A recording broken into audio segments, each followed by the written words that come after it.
여러분 그동안 잘 지내셨습니까? 네, 보고 싶으셨습니까? 더 보고 싶으셨습니까?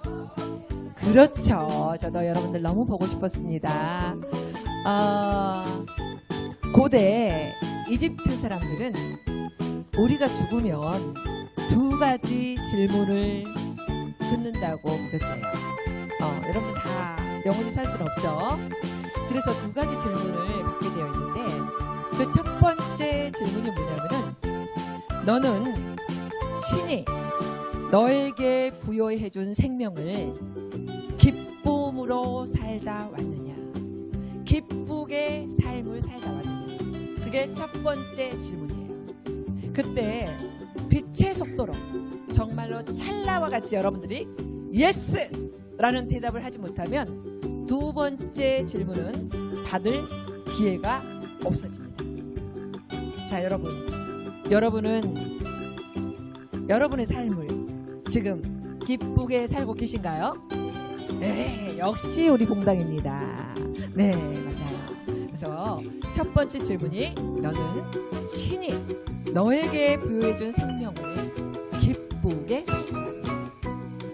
그 질문에 예스라는 대답을 했을 때 두 번째 질문은 그 기쁨은 너 혼자가 아니라 세상과 더불어 나누면서 살다 왔느냐. 와우, 역시 우리 김영숙 명창님 답습니다. 명창이 그냥 되는 게 아니에요. 네, 맞습니다. 그래서 그럼 우리는 왜 기쁘게 살아야 될까요? 우리가 살아가다 보면은 슬프고 힘들고 어렵고 이런 일들이 더 많은 것 같은데 왜 우리는 기쁘게 살아야 될까요?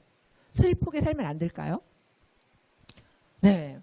그런데 신이 우리 인간을 이제 창조했다고 볼 때 많은 분들이 생각은 다를 수 있지만 신이 우리 인간을 처음 창조했을 때 이 기독교에서는 어떻게 말을 하느냐면요. 하나님이 태초에 피조 만물과 인간을 지으시고 첫 번째 하신 말씀이 있어요. 그게 뭘까요? 그렇죠. 보시기에 심히 기뻤더라. 심히 기뻤더라. 그냥 좋았더라가 아니에요. 심히 기뻤더라. 그렇죠. 그게 이제 해석에 따라서 조금 다르지만 그게 너무 기뻤더라 그 말이에요. 그러니까 신이 인간을 창조하는 목적이 뭐예요? 뭐하라고 우리를? 기뻐하라고. 기쁘게 살라고. 그러니까 우리가 창조된, 우리가 이 생명이 탄생된 그 핵심 목적이 뭐냐면은 기쁘게 우리 삶을 살아가는 거예요. 그런데 우리가 기쁘게 살기보다는 되게 힘들고 어렵고 뭐 짜증나고 고통스럽고 이럴 때가 많잖아요. 그러면 어떻게 우리가 기쁘게 살 수 있을까요? 기쁘게 사는 방법이 뭘까요? 아까 조금 전에 우리 이경희 학장님이 제가 할 모든 강의를 다 이미 하셨어요. 어찌했을까나. 내가 아이고 어찌했을까. 내가 오늘 할 강의를 이경희 학장님 나고 계시네. 그랬는데 우리는 반복 학습은 더 좋은 거예요. 그죠? 기쁘게 살기 위해서는 반드시 심어야 될 씨앗이 하나 있습니다. 그 씨앗이 뭘까요? 그렇죠. 바로 감사라는 씨앗을 심지 않으면 절대로 기쁨이라는 꽃을 여러분들은 볼 수가 없어요. 기쁨이라는 꽃은 감사라는 씨앗을 심었을 때 피어나는 꽃이에요. 그리고 우리가 원하는, 그렇게 간절하게 원하는 행복이라는 것은 그 감사라는 씨앗이 심어져서 기쁨이라는 꽃이 피우고 그 꽃이 핀 자리에 자동으로 열리는 것이 바로 행복이라는 열매입니다.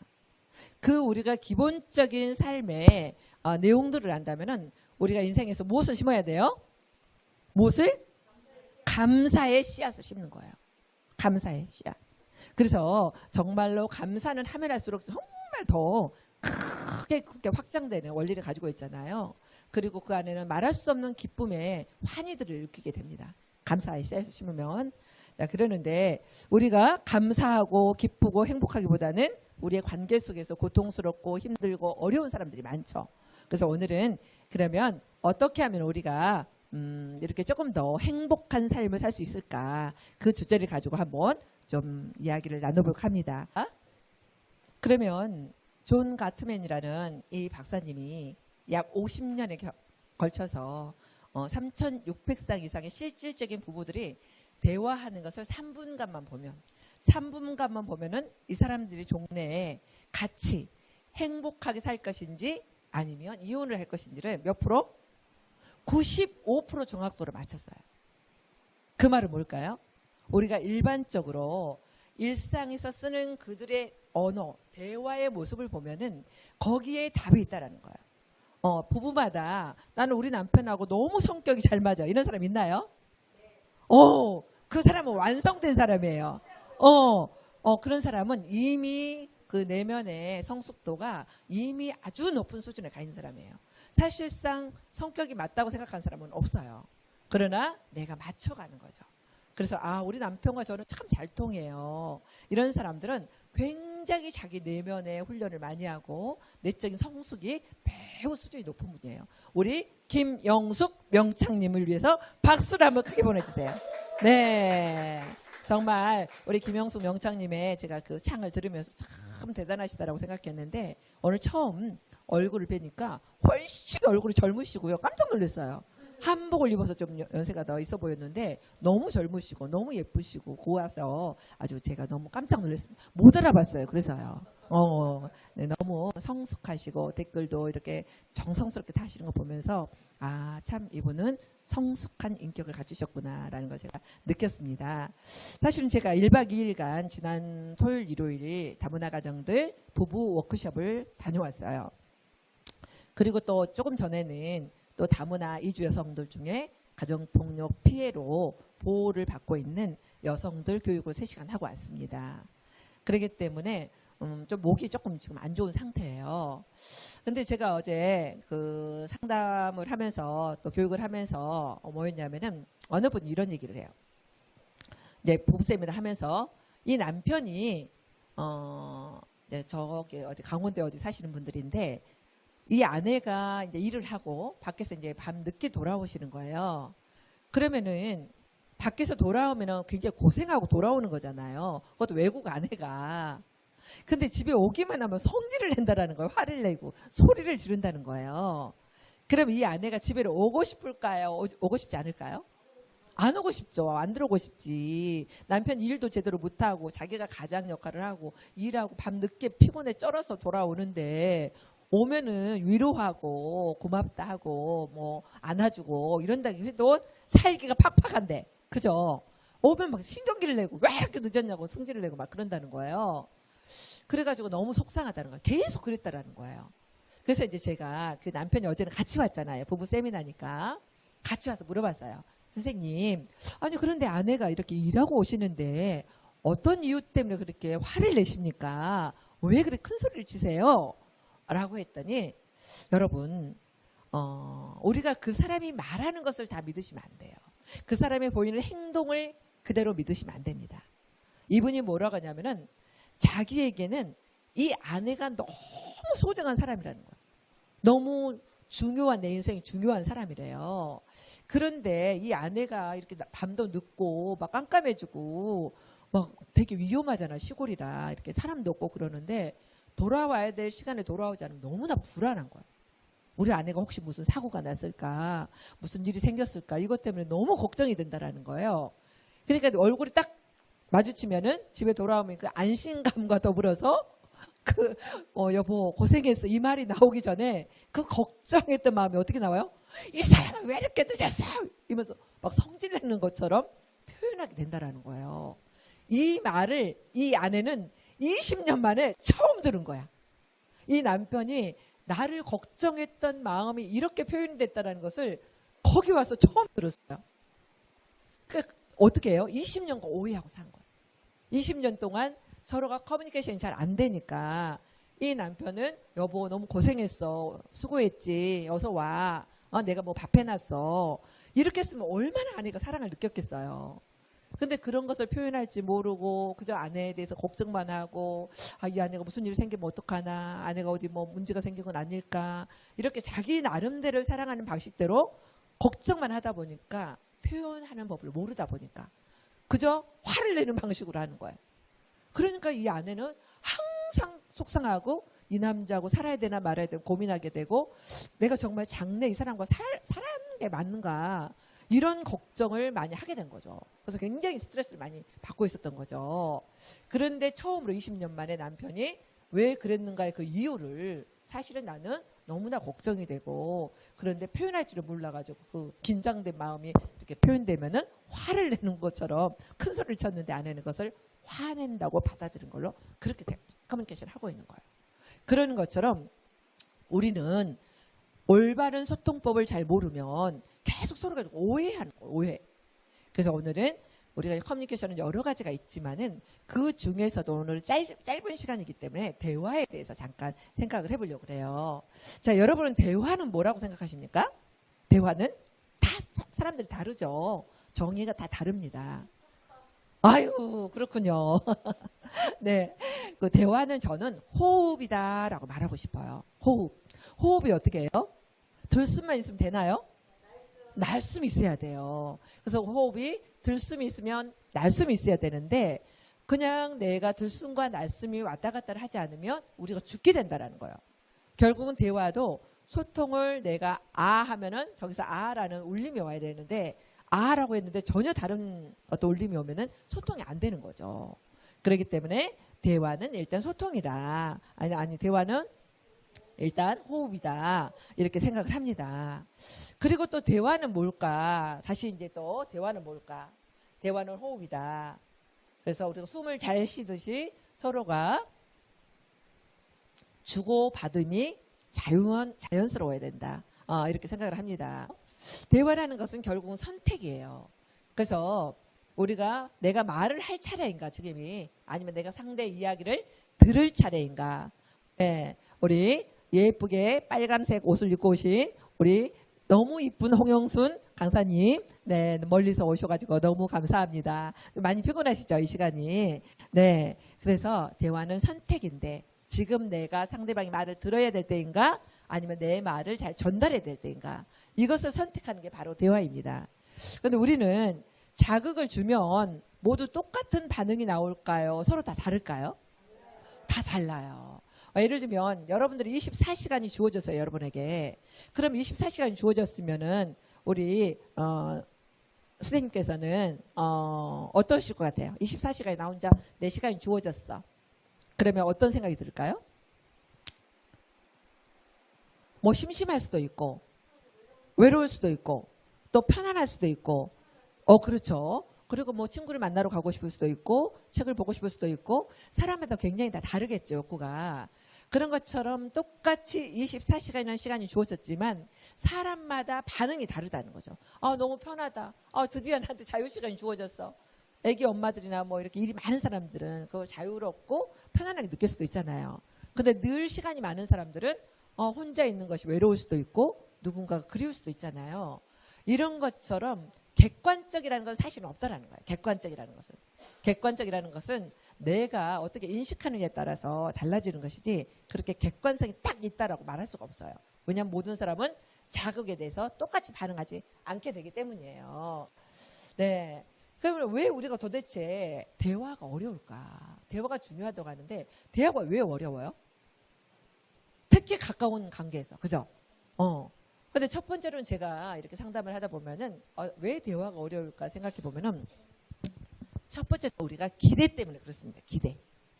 우리가 제가 오늘 이렇게 오랜만에 우리 봉당을 왔는데 제가 우리 오행자 이사님께 너무 감동을 받았어요. 언제나 감동을 받지만 아니 여기에서 밥까지 해가지고 제가 혹시 밥을 못 먹고 헐레벌떡 올까봐 밥까지 해놓고 기다리는 이런 곳은 내가 세상에 태어나서 처음 봤습니다.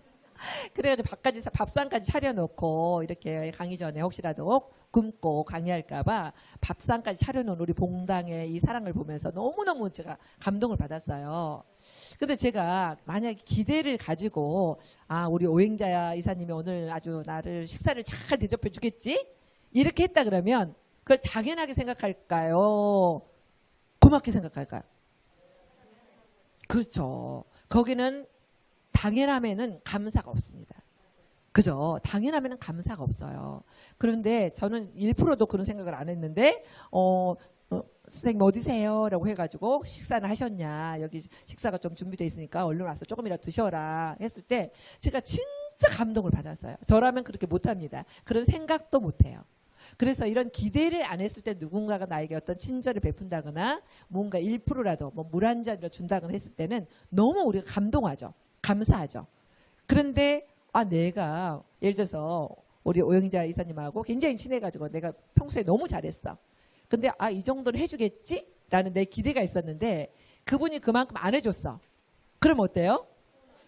서운하고 섭섭하고 어머 세상에 저 사람 다시 봐야겠네. 막 이러면 혼자서 난리를 치잖아요. 그건 왜 그래요? 누가 기대했어요?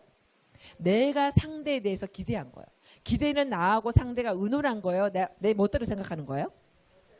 내 멋대로 생각하는 거예요. 근데 그 기대가 무너지면 우리가 실망을 해요. 그리고 화가 납니다. 섭섭해요. 이런 마음이 들면서 굉장히 이제 마음에서 부글부글 하면서 어떻게 사람이 그럴 수 있어 이러면서 하는 거거든요. 가족 관계에서 특히 그래요. 우리 아이가 이만큼 해줬으면, 남편이 이만큼 해줬으면 하고 기대했는데 그게 이제 좌절되고 무너지면은 굉장히 분노가 일어나고 화가 납니다. 그래서 어떻게 말을 해요? 내가 판단을 하죠. 어떻게 판단해요? 넌 그럴 줄 알았어. 그래, 네가 하는 게 그렇지. 비난하고 그다음에 또 강요. 야, 이거 해, 저거 해. 협박. 너 이거 지금 안 하면 너 어떻게 될 거야? 협박하고 비교하고. 너 야, 네 친구 좀 봐라. 네 친구를 잘해. 너는 왜 그 모양이냐? 너 언제 공부할래? 이러면서 비교하고 합리화. 엄마가 그런 거 다 이유가 있어. 네가 잘해봐라. 엄마가 그러나. 이러면서 너무 리얼한가요? 네, 사람들이 제가 진짜 그런 것 같아요. 네, 이렇게 우리가 대화가 어려운 이유는 이렇게 상대의 말을 듣기도 전에 우리가 어떻게 돼요? 자기 멋대로 기대하고 그 기대가 무너지면 실망하고 또 내 멋대로 판단하고 비난하고 강요하고 협박하고 하는 이런 여러 가지 사이클이 우리 사이에서 발생이 된다는 거예요. 그렇게 하다 보면 어때요? 이런 자동적인 생각이 나한테 탁 오는 거예요. 남편이 딱 술 먹고 들어오면 또 먹고 왔구나. 그 사람이 어떤 배경 때문에 술을 먹었는지 묻지도 않아. 그래 또 시작이다. 이러면서 우리가 자동적 생각이 그런 비난과 판단과 이런 걸 가져온다는 거예요. 그래서 이렇게 우리는 같은 자극에도 감정은 모두가 다 다를 수 있다는 거예요. 근데 그 생각과 관점에 따라서 우리가 모두가 이 감정이 다 다르게 되거든요.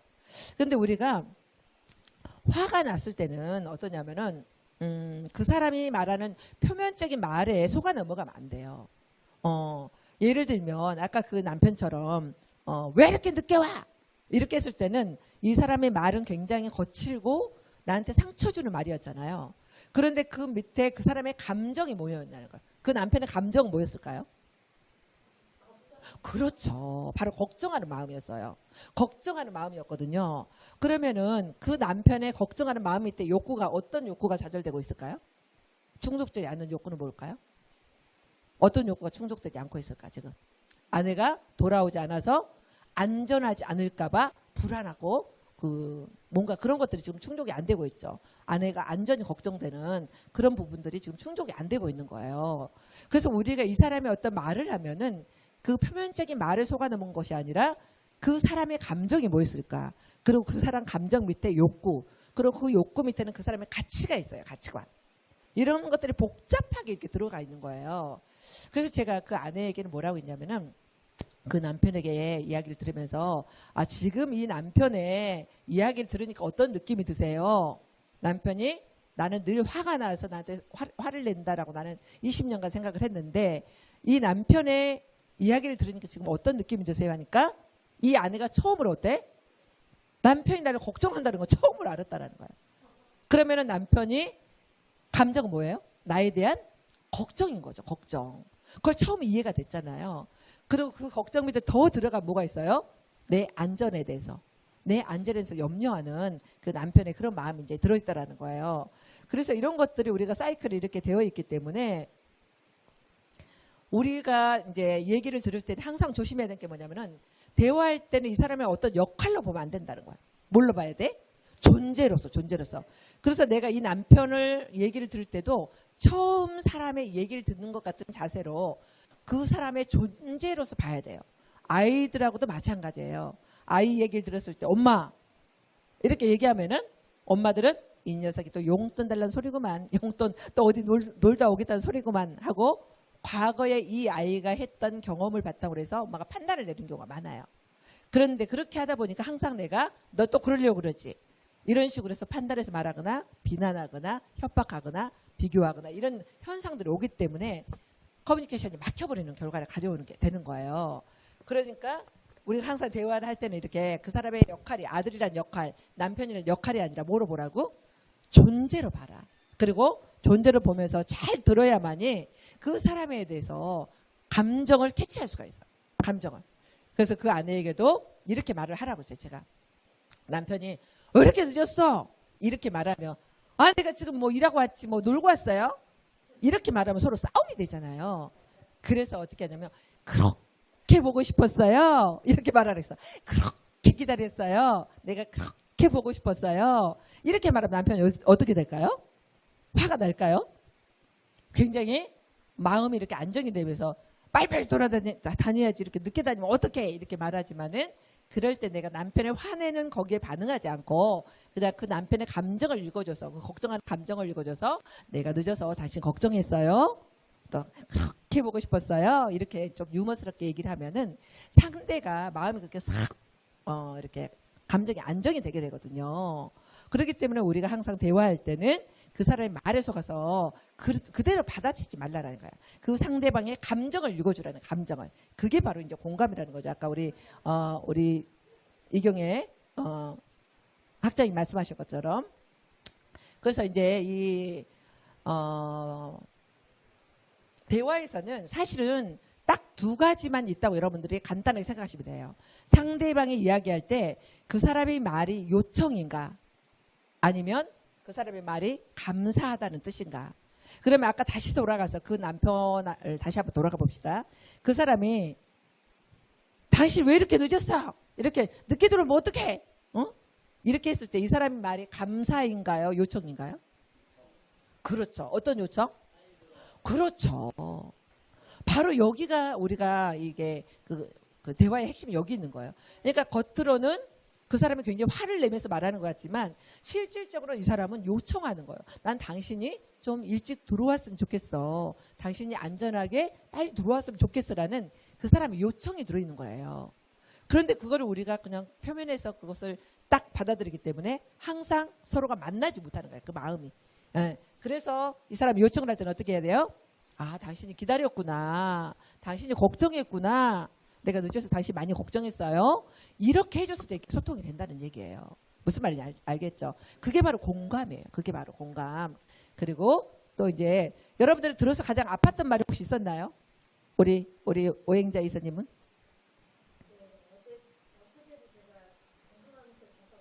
음.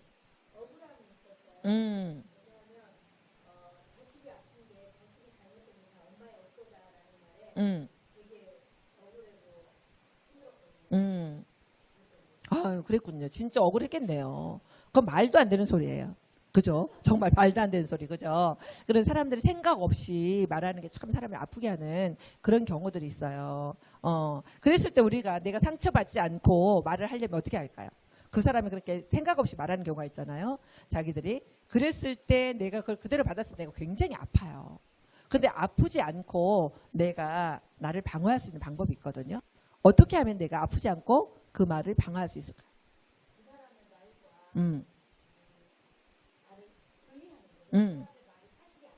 그렇죠. 그렇죠. 그 사람이 하는 말은 그 사람의 말이고 나는 그게 아님을 우리가 객관화시키는 거. 그러니까 분리 작업을 하는 거. 이게 이제 굉장히 어려운 작업이지만 그냥 그것을 그래 당신이 그렇게 생각하구나 하고 그냥 흘려보내는 것이 매우 중요합니다. 말 같지 않는 말. 그러니까 우리가 들었을 때 말 같지 않는 말로 내가 다 화살을 받지 말라는 거예요. 그랬을 때 하는 게 어떻게 해야 돼요? 마음속으로 어떻게?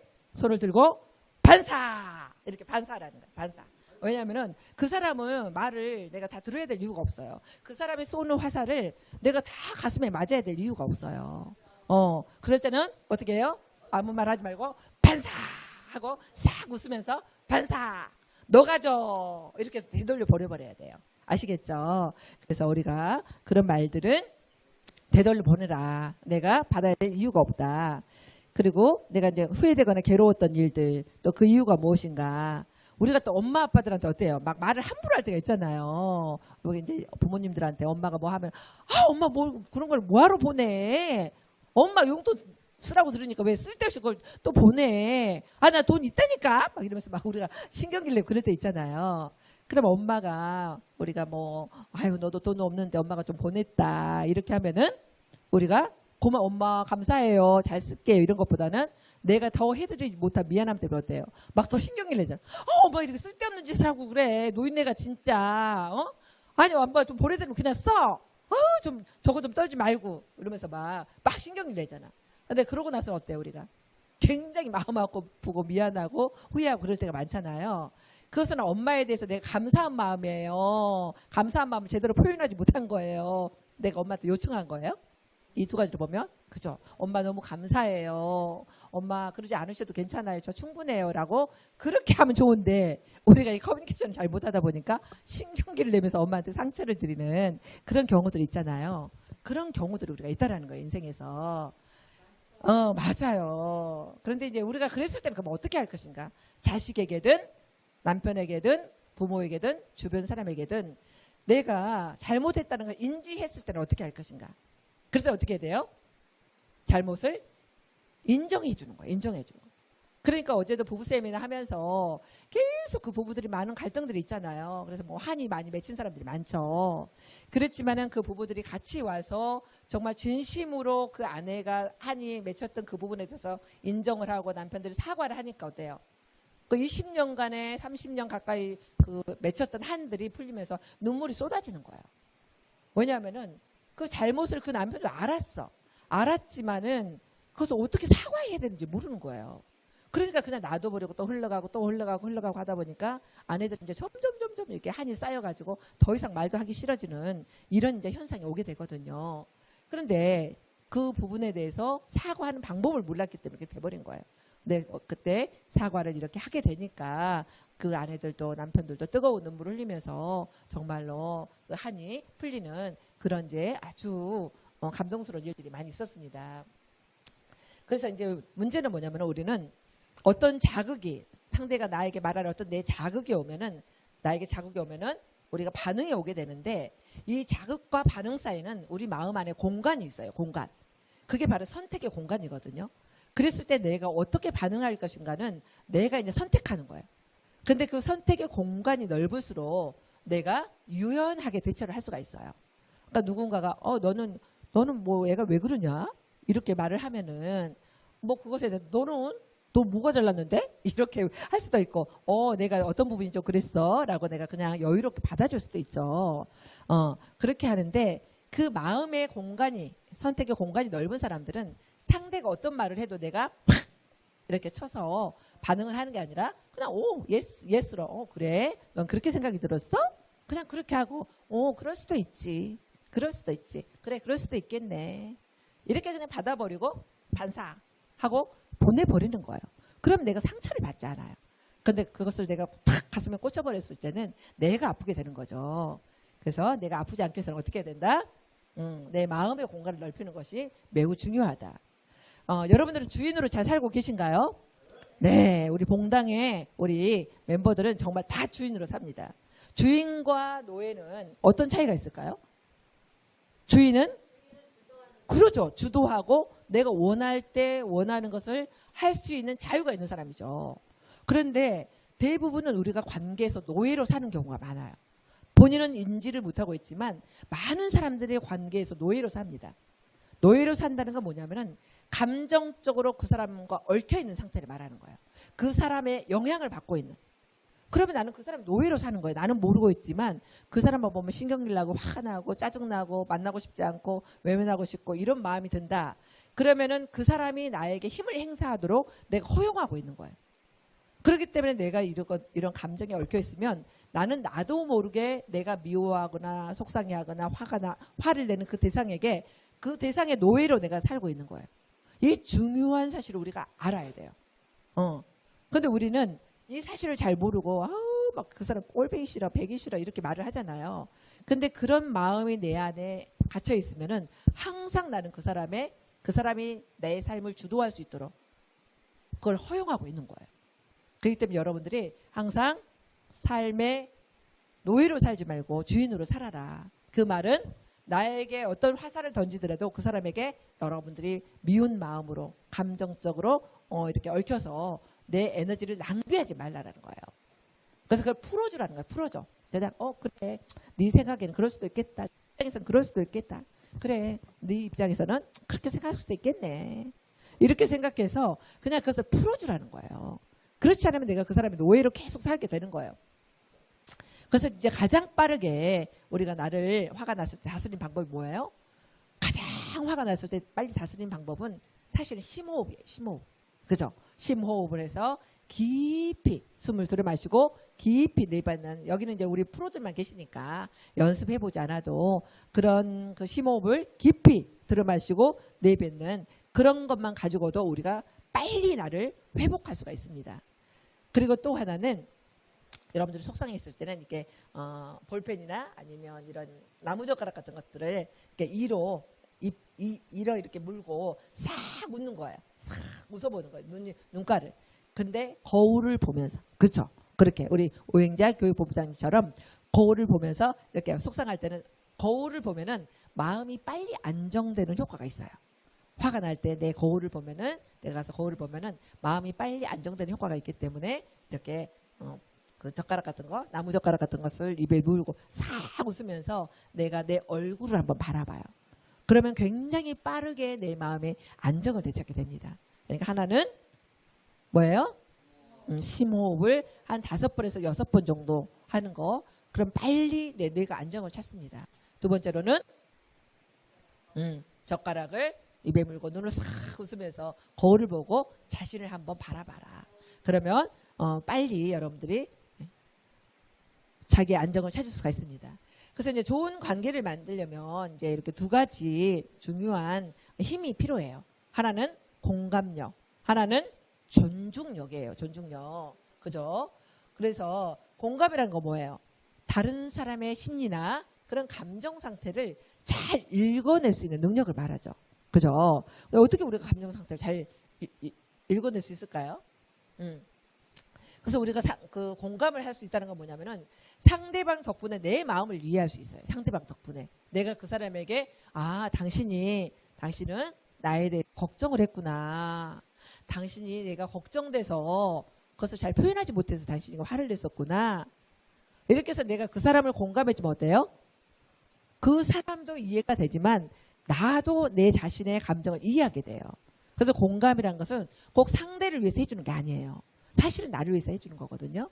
그래서 그렇게 상대 덕분에 나의 마음을 이해할 수가 있게 되고, 그리고 관계통장의 호감과 감사라는 자원이 쌓이게 되죠. 그죠? 제가 오행자 교육본부장님이 이렇게 저를 위해서 또 이렇게 맛있는 식사까지 준비해 주시고, 우리 총장님이 이렇게 많은 김치까지 그 광주에서 여기까지 날라오시고 이런 걸 알았을 때 제가 너무너무 감사했잖아요. 근데 이런 감사한 마음을 이렇게 내가 느끼고 표현했을 때 어때요? 상대에 대해서 더 호감과 존중과 이런 것들이 정서통장에 쌓이게 돼요. 그럼 또 사랑하게 된다는 거예요. 그런 것들이 더 사랑을 하게 되기 때문에 그렇다. 그럼 존중이란 건 뭐냐? 존중이란 건. 존중이라는 것은 상대방을 높이고 귀하게 생각하는 마음이에요. 그러니까 있는 그대로 존재로서 그 사람을 귀하게 생각하는 마음이 이제 존중이라고 볼 수 있죠. 그래서 첫 번째 이제 그 소통의 시작은 뭐냐면은 우리가 존중이에요. 우리가 대화의 시작, 소통의 시작은 존중인데 존중에는 4가지가 있다고 보시면 돼요. 그 첫 번째가 뭐냐면 존중의 첫 번째가 경청입니다. 경청. 일단 내가 상대를 잘 존중한다 그러면 상대 이야기에 잘 귀를 기울여야 돼요. 이게 모든 관계의 핵심입니다. 핵심. 그죠? 두 번째는 뭐냐면은 나와 상대는 생각의 차이가 같을까요? 다를까요?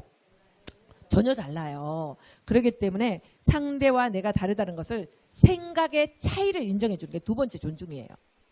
세 번째로는 선택권을 주는 거예요. 선택권을. 우리가 많은 부분에 싸움을 하는 것은 뭐냐면은 왜 엄마가 얘기했는데 너 안 들어? 이렇게 말하잖아요. 내가 당신한테 말했는데 왜 당신은 무시해? 이렇게 말을 하잖아요. 그 말은 뭐냐면은 우리는 이미 나는 옳고 너는 틀렸다라는 전제를 가지고 말을 하는 거예요. 그러니까 내 말은 옳기 때문에 네가 들어야 돼. 그래서 그 사람은 내 말을 듣고 예스 할 수도 있고 노 할 수도 있는데 그 예스나 노에 할 수 있는 권한을 안 주고 무조건 예스를 요구하는 것이 돼버리는 거예요. 나도 모르게. 그러니까 엄마가 말했는데 너 왜 말 안 들어? 너 엄마가 몇 번 말했어? 이렇게 말하잖아요. 근데 그것은 엄마의 생각이지 아이의 생각을 우리가 물은 적이 없단 말이에요. 선택권을 주지 않아요. 엄마는 이렇게 생각하는데 너는 어떠니? 이게 선택권을 주는 건데 그걸 안 준다. 존중을 안 하는 거예요. 네 번째는 뭐예요? 감사. 그 상대가 있는 그대로의 나와의 관계에서 맺어진 인연 그대로 존재에 대한 감사를 가져야 되거든요. 근데 우리는 그런 게 별로 없어요. 왜냐하면 내 어떤 파워로 그 사람을 통제하고 싶어하는 욕구들을 많이 가지고 있거든요. 그러다 보니까 이 존중의 네 가지. 첫 번째 뭐라고요? 경청. 잘 상대의 말을 귀 기울여 어떤 역할이 아니라 존재로서 잘 듣는 거.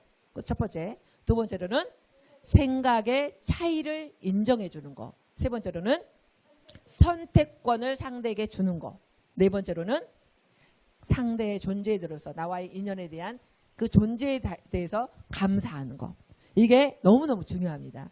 그래서 그 중에서 첫 번째는 뭐예요? 존중의 첫 번째는 경청이다. 경청. 그러면 경청이란 건 어떻게 하나? 자, 두 분씩 이제 한번 서로 배꼽을 마주하고 한번 앉아보세요. 서로. 배꼽이 어디 있어요? 앞에 있죠. 뒤에 있지 않죠. 그러니까 상대를 경청을 잘한다는 것은 상대방이 나에게 어떤 의도로 이야기를 원할 때는 상대를 향해서 앉아주라는 거예요. 서로 마주보고 앉아주라는 거예요. 마주보고 앉아주는 거예요. 배꼽을 향해서. 두 번째로는 시선 처리예요. 시선 처리. 상대의 눈을 바라보주는 게 제일 좋지만 너무 똑바로 눈만 보고 있으면 매우 부담스러워요. 우리가. 그렇기 때문에 인중 정도를 바라보면서 가끔 눈을 마주쳐주면 상대가 나에게 잘 집중하고 있구나라고 안심을 하고 이야기를 잘 해낼 수가 있습니다. 자, 세 번째는 뭘까요? 고개를 끄덕여주기. 고개를 끄덕끄덕. 우리 봉단 가족들은 너무 잘하죠. 공감의 왕들이에요. 너무너무 잘하죠. 고개를 끄덕여주기. 네 번째로는 맞장구를 쳐주는 거예요. 아, 맞아.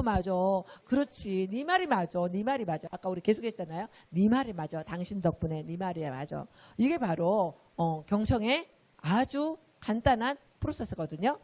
자, 그러면 이제 어떻게 우리가 대화를 해야 될 것인가? 첫 번째로 상황, 현재 상황, 하나의 상황을 좀 얘기해 볼까요? 우리 부장님은 혹시 요즘에 최근에 어떤 친구라든지 부모하고 어떤 그 얘기한 내용들이 있나요? 상황들? 아무거나 일상에서. 응. 응. 아, 그랬구나. 맞아요. 그러면은 우리가 이게 다 넘어가 버렸네 다시.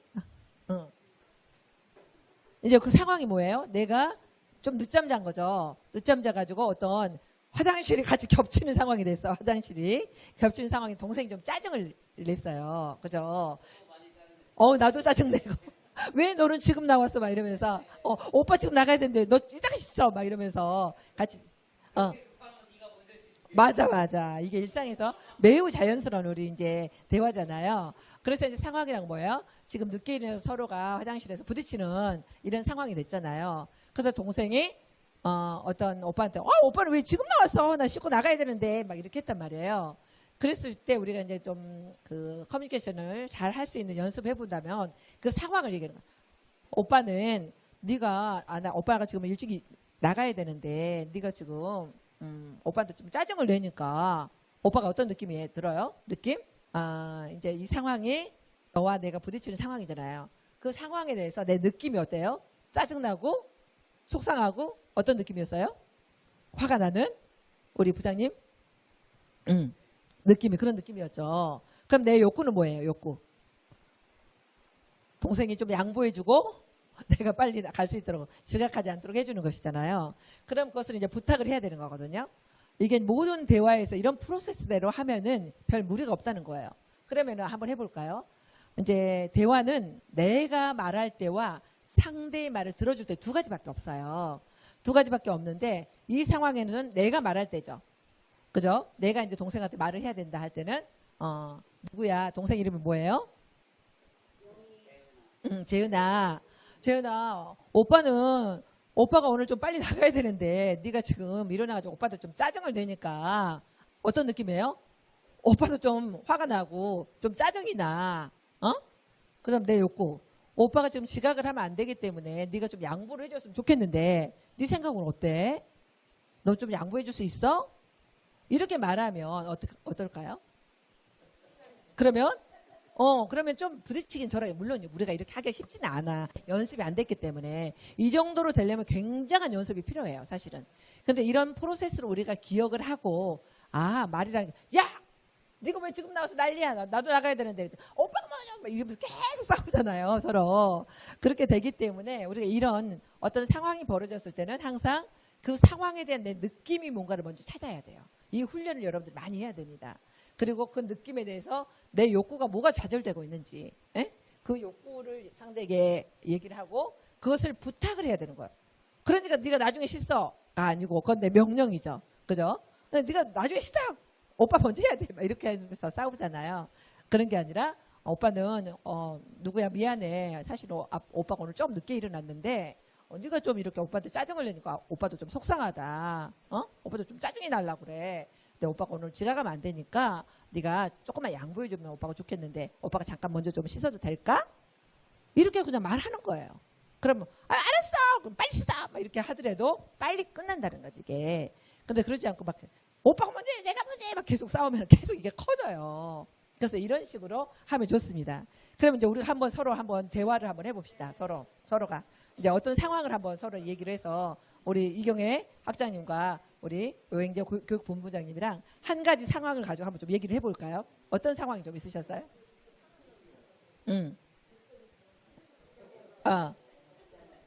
네. 어떤 얘기 한번 해보세요. 자, 마이크로 좀 해보세요. 그 마이크 가지고. 같이 서로 얘기를 한번 해보세요. 마이크를 제가 상황을 예. 이경희 학장님 어떤 상황이 있었어요? 둘이 어떤 상황이 있었냐고. 꼭 같은 둘이 상황이 아니어도 다른 어떤 하나 이야기를 가지고 연습을 한번 해보세요. 그 얼마 전에 이제 우리 딸이 요즘 자꾸 아프니까 이제 가끔 답답하니까 점을 보러 가요. 점을 보러. 근데 여기저기서 신병이 다 하는 거야. 신병이라고. 그러니까는 얘도 막 그게 불안하니까 우리 아들 친구의 엄마가 퇴마사를 해요. 근데 거기다 한번 만나보고 싶대. 연락을 해보고 싶대. 그래서 그래라. 그래갖고 나오고 그 엄마랑 통화를 하는데 딱 말하는 거. 애들이 잘못되는 건 다 엄마의 업보다. 그래서 자기는 자기 아들이 잘못되거나 했을 때 자기가 뭐 돈으로 물어주는 거보다 다 해줬다. 그러면서 비용이 3,300만 원 든대요. 그러면서 그 모든 게 내 엄마의 업보니까 결국은 뭐야. 너 그 돈 들여서 해줘. 이런 느낌이 들잖아요. 그래서 내가 어떻게 자식 잘못된 게 다 내 업보야. 나 나름대로 열심히 살았는데 이러면서 좀 되게 속상했던 경험이 그랬구나. 너무너무 속상하죠. 그건 말이 안 되는 그런 상황에서 정말 사기꾼들이 이것은 저기가 아니고 사기꾼이야. 그냥 사기꾼. 그렇잖아요. 3,300만 원을 들여서 결국은 구술하든지 뭐 테마 치료를 하라고 하는 거잖아요. 그것은 대화가 아니고 그냥 사기꾼이야. 사기치는 거. 그것은 대화의 가치도 없고 들어야 될 이유도 없는 거죠. 그렇죠. 그러니까 이제 그런 경우는 굉장히 어이없는 경우죠. 말이 안 되는 그냥 사기꾼들이 사기를 치는 수법이 바로 이런 거구나. 자식을 하나의 나의 멍에로 걸어가지고 나에게 죄책감을 느끼게 해서 그 죄책감으로 돈으로라도 내가 갚아야 된다는 하나의 어떤 의무 같은 것을 걸어줌으로써 나를 힘들게 하는 이제 완전한 사기꾼의 전형이죠. 그런 게 완전히 전형이죠. 그렇죠. 그런 것들은 뭐 해야 될 가치도 없습니다. 그런 것들은 바로 뭐야?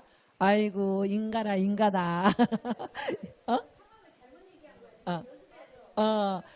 이거하고는 좀 다른데 우리 이경희 학장님이 어떤 상황이 있었습니까? 일상에서 가벼운. 네, 일상에서 이제 주로 관계에서 오고 가는 일이잖아요. 그러니까 이야기를 해놓고 감정을 상하게 한 상황에서 이렇게 물러 빠진다 그래야 되나? 그랬을 때에 어떻게 해야 될지를 모르는 그런 황당함? 예를 들면 말을 하는 거죠. 뭐 이미지를 가지고 뭐 표현을 한다거나 자기 방식이죠, 자기 방식. 네. 네. 그것을 얘기하는 거예요. 나는 당신을 굉장히 믿었던 사람이었기 때문에 굉장히 황당했어요. 그래서 앞으로 부탁 뭐예요? 앞으로 안 그랬으면 좋겠죠. 앞으로 이런 일이 다시는 발생하지 않고 네. 또 그 부분에 대해서는 본인이 잘못했다면 좀 사과를 받고 싶은데 그 부분에 대해서 본인은 어떻게 생각하세요? 이런 식으로 해서 사과는 저기 트릭으로 들어왔어요. 그래서 그냥 거기서 제가 멈췄습니다. 그렇죠. 그러니까 이제 굉장히 성숙하신 분이니까 우리 이경희 학장님이 뭐 그렇게 속상했을 때는 정말로 황당한 일이었기 때문에 그렇죠. 속상했을 거예요. 그 기본적인 그 성품이 있으시기 때문에. 그러니까 우리가 생각지도 못하는 그 상식적이지 않는 사람이 정말 많이 있어요. 살다 보면. 그러더라도 우리가 이런 프로세스를 따라서 이제 얘기를 하는 것이 그렇게 더 많이 크게 이렇게 에스컬레이터를 타지 않고 우리가 내 감정을 잘 전달할 수 있는 방법이다. 그래서 이제 대화는 두 가지 방법밖에 없다. 하나는 내가 말할 때는 나는으로 시작한다라고 생각하시면 돼요. 그게 I 메시지예요. 그래서 뭐 남편한테 얘기할 때 여보 나는 당신이 오늘 아침에 이렇게 화를 내면서 아이들 앞에서 화를 내는 모습을 봤을 때 내가 너무 당황스럽고 아이들 앞에 부끄럽기도 하고 또 굉장히 내가 좌절되고 무시당한 느낌이었어. 그렇잖아요. 그게 내 느낌이잖아요. 그러면 내가 그 사람에 대한 요구는 뭐예요? 내 욕구는 나는 당신이 아이들 앞에서 좀 나를 존중해주고 화가 나도 좀 부드럽게 얘기를 해줬으면 좋겠는데 당신 생각은 어때요? 당신은 어떻게 생각해요? 이렇게 하면은 남편이 이제 화가 안 났을 때 해야 되겠죠. 화가 났을 때 남자들은 미쳐있기 때문에 20분간은 그 말을 하면 안 돼요. 남자애는 열받으면 20분간은 통제를 못한다는 게 이게 나타났기 때문에 그런 식으로 하는 거예요. 그런 식으로 내가 말을 할 때, 내 욕구를 말할 때는. 근데 내가 들은 입장이 됐을 때가 있잖아요. 상대가 나한테 어떤 말을 했을 때 들어줬을 때는 일단은 여러분들이 다 잊어버려도 그랬구나라는 말을 기억했으면 좋겠어요. 일단 아이가 엄마 뭐 나 왜 이렇게 뭐 이렇게 해놨어 나 옷 빨아놓으라니까 엄마 왜 이거 안 빨아놨어 이렇게 할 때가 있잖아요. 그러면 우리 아들 그랬구나 엄마가 깜빡 잊어버렸네. 또 오늘 그거 옷 입고 가려고 했는데 엄마가 그걸 잊어버렸고 너가 속상했겠구나 미안해. 이렇게 해서 일단은 네가 빨아야지 네가 다 큰 녀석이 이렇게 하면 싸움이 되잖아요. 근데 그런 게 아니라 일단은 그 상대방의 말이 옳다 그르다를 판단하는 게 아니라 일단은 그 상대방의 말에 대해서 존중하는 마음이 바로 공감이에요. 그 공감의 대표적인 어떤 말이 그냥 그랬구나라고 기억하시면 좋겠어요. 그리고 그 그랬구나라는 말은 그냥 가장 간단하게 기억할 수 있는 게 그랬구나예요. 그랬구나. 그리고 그래 그럴 수도 있지. 이 세 가지. 그랬구나. 그래 그럴 수도 있지. 내가 아빠 나 이렇게 해서 이렇게 다 잘못됐어. 나 완전 오늘 화가 났어. 속상했어. 그러면 그랬구나. 그래. 그럴 수도 있지. 그럴 수도 있지. 이 말 한마디가 그렇게 위로가 되더라고요. 그래 그럴 수도 있지. 그래 그럴 수도 있지. 내가 어떤 뭔가 그런 실수를 했을 때 남편이 그래 그럴 수도 있지. 이렇게 해줬을 때 내가 엄청난 이런 위로가 됐던 그런 경험이 있었거든요. 그리고 일단은 저는 이제 이런 가까운 관계에 있어서는 대답을 할 때 일단은 모든 말에 예스로 답해라. 이렇게 우리가 좀 간단히 기억했으면 좋겠어. 예스로 답하라는 건 뭐냐면 아까 말한 것처럼 그랬구나라고 대답하라는 거예요. 그러니까 그랬구나 하는 것은 네 말이 옳기 때문에 그랬구나 하는 게 아니에요. 그냥 그 사람 입장에서는 그때 그 사람 생각이 그랬다라는 거예요.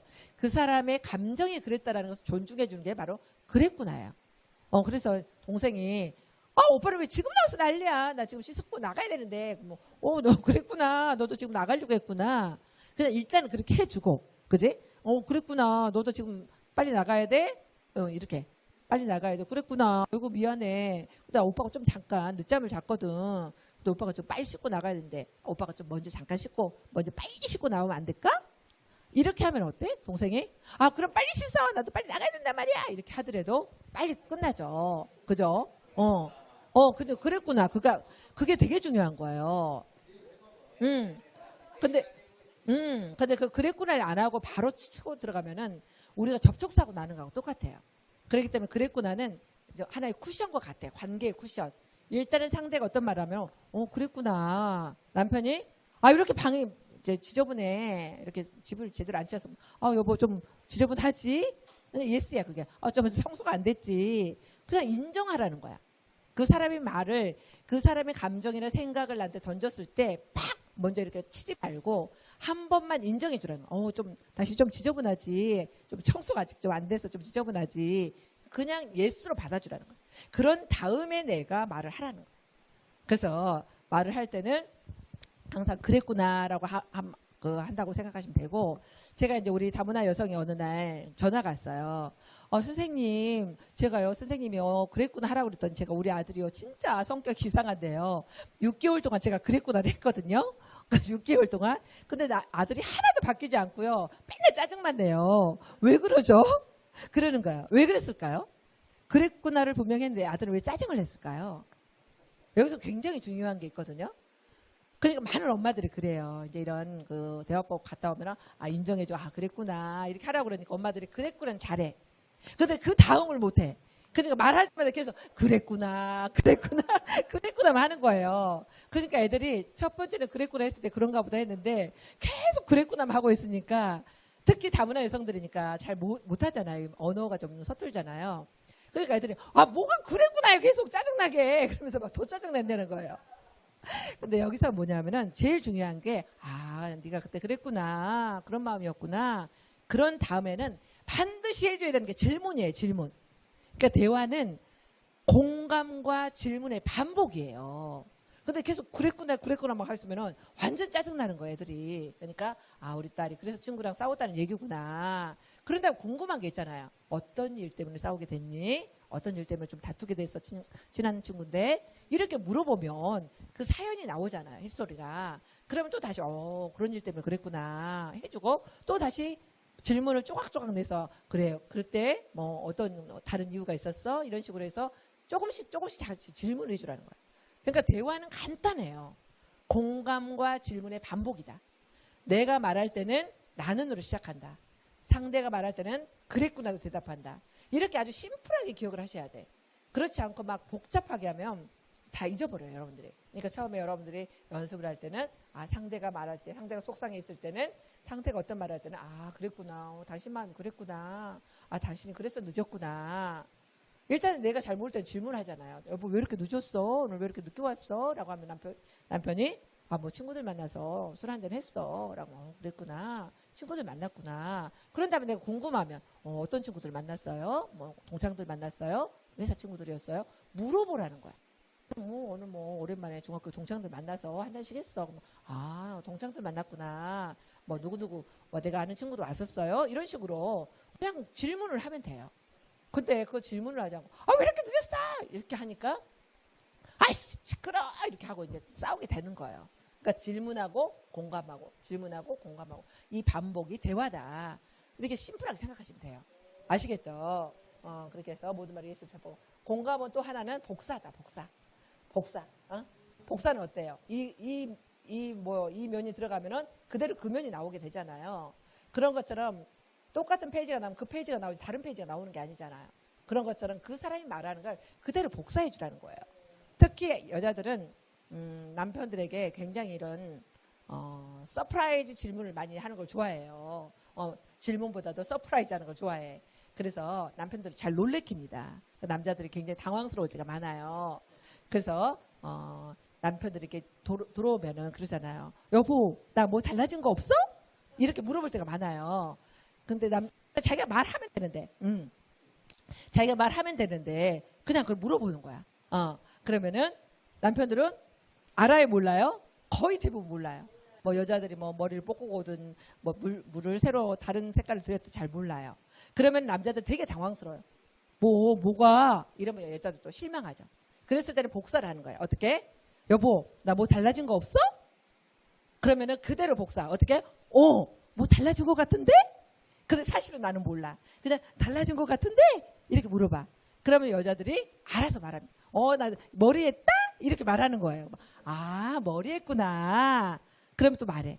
나 이거 엄청 싸게 했어. 나 이거 3만 원인데 15,000원으로 했다? 세일해가지고. 그러면은 무슨 머리가 그렇게 비싸? 이러지 말고 세일해서 15,000원 했다는구나. 이렇게 그대로 복사를 해주라는 거야. 그러면 어렵지가 않아요. 어렵지가 않는데 우리는 상대방이 무슨 말하면 내가 대답을 해야 된다는 그런 강박을 가지기 때문에 굉장히 스트레스를 받는 거예요. 그러니까 남편들은 아내의 말에 뭘만 해줘라? 복사만 해줘라. 복사만. 아이들이 무슨 말을 하면 복사만 해줘라. 엄마 나 오늘 친구 만나서 친구 만났구나. 그런 다음 질문. 어떤 친구 만났어? 너무 간단해요. 근데 우리는 막 내가 해답을 주려니까 복잡한 거야. 그냥 복사만 해줘라. 복사만.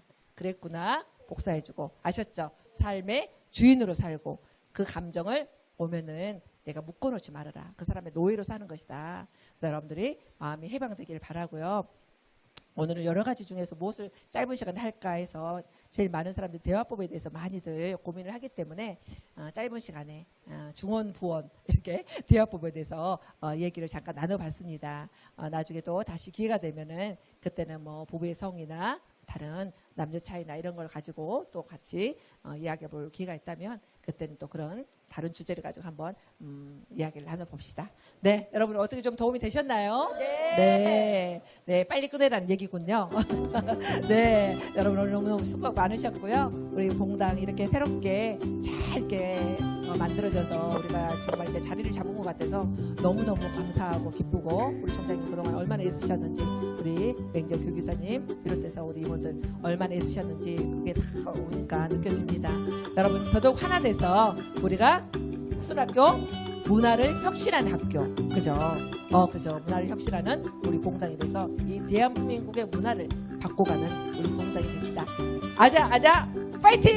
네, 감사합니다. 고맙습니다. 수고하셨습니다.